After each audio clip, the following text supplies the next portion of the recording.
Hello dear aspirant, आप सभी के सामने ये जीएस पेपर 3 की बुकलेट दिख रही होंगी। ये यूपीएससी आईएएस के एकदम नए पैटर्न पे है। 2025 और 26 के बच्चों के लिए है। जैसे 2025 का आप एग्जाम आ रहा है उसके लिए है। ये जीएस पेपर 3 को हमने 4 बुकलेट में बांटा है। जैसे आपको यहाँ दिख रही होगी बुकलेट नंबर 1, ये है बुकलेट नंबर 4। उसी तरह यहाँ बुकलेट नंबर 3 है और बुकलेट नंबर 2 है।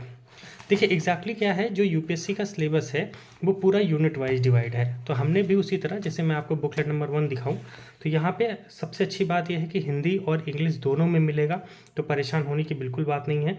चार्ट, आरेख, मानचित्र जो भी इंपॉर्टेंट है वो सब कुछ इकाई वार सब कुछ है। ठीक है। अब जैसे यहाँ पे मैं आपको दिखाऊं आर्थिक विकास, यानी कि यूनिट नंबर 1, 2, 3, 4, 5, 6, 7, 8, 9 और 10, यानी एक यूनिट से लेकर 10 यूनिट तक बाकायदे सब कुछ अच्छे से दे रखा है। जैसे ये सिलेबस है, एक यूनिट से लेकर 10 यूनिट तक क्या क्या यूपीएससी का सिलेबस है वो चीज़। उसके बाद यहाँ से यूनिट नंबर 1 स्टार्ट है। अब यही से आप देखते जाएंगे, बहुत अच्छे से, बहुत क्रिस्प तरीके से चीज़ों को बहुत अच्छे से डिज़ाइन किया है। 1 to 1 स्टेप में चीज़ों को समझाया गया है।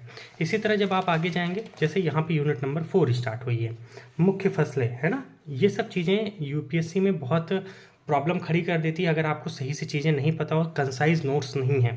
यहाँ पे हमने हर एक चीज़ का बाकायदे शॉर्ट में नोट्स बनाया है कि कैसे वो सब चीज़ें हैं, और उसके साथ साथ जो एनालिटिकल पावर आपकी होनी चाहिए वो सबसे इम्पॉर्टेंट है। इसीलिए हमने हर चीज़ का, उसका पारंपरिक और आधुनिक दोनों दृष्टिकोण के बारे में यूपीएससी पूछता है, तो उसी हिसाब से चीज़ें हमने डिज़ाइन की है कि आपको कहीं दिक्कत ना आए। क्योंकि जो अभी लेटेस्ट पैटर्न है यूपीएससी का ना, उन्हीं चीज़ों पे हमने ध्यान में रखा है, उसी हिसाब से चीज़ें आपके सामने ये बनाई गई हैं।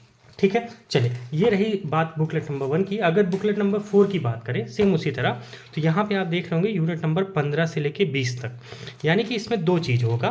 वो क्या क्या होगा, जैसे आपदा प्रबंधन और आंतरिक सुरक्षा। अब आपको कहीं नहीं जाना, बस ये पढ़ना है, इसके साथ साथ करंट अफेयर को अपने अपडेट करते चलना है बस। क्योंकि भाई देखो, ये बुकलेट्स हैं तो इसमें जो छप गया वो तो छप गया, अब जो नई चीज़ आ रही है बस उसको ध्यान देना है। तो आपदा प्रबंधन में क्या क्या पढ़ना है, आंतरिक सुरक्षा में क्या क्या पढ़ना है, उसी हिसाब से यहाँ पे सारी चीज़ दे रखी है। अब ये सबसे पहले आपदा प्रबंधन यूनिट नंबर 15 स्टार्ट हुआ। इसमें आपको वो सब कुछ जो आपको मिलना चाहिए वो सब कुछ बहुत शानदार तरीके से आपको फ्लो चार्ट में हर एक चीज़ जो ज़रूरी है, और जहाँ पे मैपिंग की ज़रूरत है, जैसे आप देख रहे होंगे उस तरह से मैपिंग भी यहाँ पे दे रखी है। उसी तरह ये है हमारा किसका, इंटरनल सिक्योरिटी, जैसे आतंकवाद का मुद्दा है। सेकंड, एआरसी की जो भी रिकमेंडेशंस है वो सब कुछ, मतलब कुछ बच नहीं रहा है कि हमने जो छोड़ा हो। हर एक वो चीज़ जो आजकल यूपीएससी की डिमांड है और जो आपके लिए चाहिए वो इसमें दे रखा है। उसी तरह अगर हम बात करें बुकलेट नंबर 3 की, तो ये है यूनिट नंबर 14। ठीक है। अब यूनिट नंबर 14 में अगर आएँ तो ये किससे संबंधित हो जाएगी, ये संबंधित हो जाएगी, सीधी सी बात है, प्रौद्योगिकी से। और यहाँ पे विज्ञान और प्रौद्योगिकी यूनिट नंबर 11, 12 और 13 है ना। तो यहाँ लिखा है ना 11 से 13 तक, तो ये 11 से 13 ये बुकलेट नंबर 3 है, 2 है, सॉरी, शायद ऊपर का पेज गलत लग गया है, इसको हम सही करवा देंगे।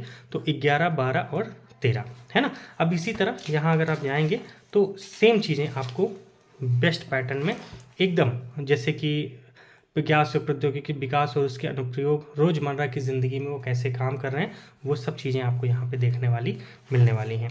इसी तरह हर एक चीज़ को हमने टॉपिक वाइज डिवाइड किया है, जिससे आपको कहीं प्रॉब्लम ना आए। खासकर जिस तरह से यूपीएससी मेंस में सवाल आते हैं, हमने उस तरह से इसको डिज़ाइन किया गया है। हर एक चीज़ अगर आप देखेंगे बहुत बढ़िया से, और सबसे अच्छी बात यह है कि चीज़ों को बुलेट पॉइंट में रखा गया है, जिससे आपको याद करने में आसानी हो और उसी हिसाब से आप लिख पाएँ। जहाँ जरूरी है हर एक चीज़ को बुलेट पॉइंट में डाला गया है। जैसे एक एग्जांपल मैं आपको दूं, जैसे कृत्रिम बुद्धिमत्ता अभी एकदम नया है, लेटेस्ट पैटर्न है। तो अब एआई के कौन कौन से प्रकार हैं, सबसे इंपॉर्टेंट होता है कि उसका एप्लीकेशन, तो उसके एप्लीकेशन को देखो, उसका अनुप्रयोग स्वास्थ्य में कैसे हो सकता है, शिक्षा में कैसे, वित्त में, परिवहन में, कृषि में, हर एक चीज़, उससे मुद्दे, चुनौतियाँ। तो आपको कहीं भागना नहीं है, एक एक चीज़ बहुत स्पष्ट तौर पे दे रखी है इस बुकलेट में। इसको पढ़ने के बाद ना आपका जो जीएस का पोर्शन है वो बहुत बहुत स्ट्रांग हो जाएगा। ठीक है। उसी तरह अगर बात करें यूनिट नंबर 2 की, तो वो किस पे है भाई, सीधी सी बात है, जैव विविधता और पर्यावरण। जो हम बात करेंगे बुकलेट नंबर 3 है, सॉरी 2 ये वाली थी, 3 ये है। और ये यूनिट नंबर 14 जो सिर्फ जैव विविधता पर बात करती है। अब यहाँ पे जैव विविधता से संबंधित जितनी चीज़ें हैं वो सब चीज़, एक चीज़ मैंने आपको नहीं बताई, इसमें हमने प्रीवियस ईयर के जितने सवाल आज तक पूछे गए हैं वो पीछे हमने दे रखा है ना। 2 मिनट हम आपको दिखा दें। ये देखिए पिछले 5 साल के पूछे गए प्रश्न, तो हर एक साल में कैसे कैसे प्रश्न पूछे गए हैं वो सब चीज़ें, और उसके साथ बाद हमारा चैप्टर स्टार्ट होता है। हर एक चीज़ को बहुत शानदार तरीके से यहाँ पे समझाया गया है। ध्यान रखना ये टोटली मेंस के अकॉर्डिंग है, मेंस के अकॉर्डिंग। तो मैं कहूँगा ये बुकलेट आप बिल्कुल मंगा सकते हैं। डिस्क्रिप्शन बॉक्स में फ़ोन नंबर दे रखा है, आप वहाँ से भी या हमारी वेबसाइट से भी जाके इसको क्या कर सकते हैं, ऑर्डर कर सकते हैं। हमें व्हाट्सएप पे मैसेज कीजिए इसके सैंपल के लिए, आप इसके सैंपल को देखिए बाकायदे, उसके बाद डिसीजन लीजिए कि आपको ये बुकलेट लेनी चाहिए कि नहीं। मैं तो यही कहूँगा 4 बुकलेट है, पूरा जीएस पेपर 3 यूनिट वाइज अच्छे से कवर है, तो कहीं भी आपको भटकना नहीं है, कहीं इधर उधर परेशान नहीं होना है। बिल्कुल आइए आईएएस विद रवि दुबे के साथ लीजिए, आप खुद फील करेंगे उसके बाद कि आपका मेंस की जो प्रॉब्लम है वो कहीं ना कहीं बहुत अच्छे से सॉल्व हो रही है। ठीक है, बस क्या करना होगा, करंट अफेयर के साथ चीज़ों को अपडेट करते चलना है, आंसर राइटिंग प्रैक्टिस करनी है, बस कंटेंट की प्रॉब्लम खत्म हो जाएगी। चलिए मिलेंगे अगले वीडियो में, तब तक के लिए थैंक यू सो मच आप सभी का।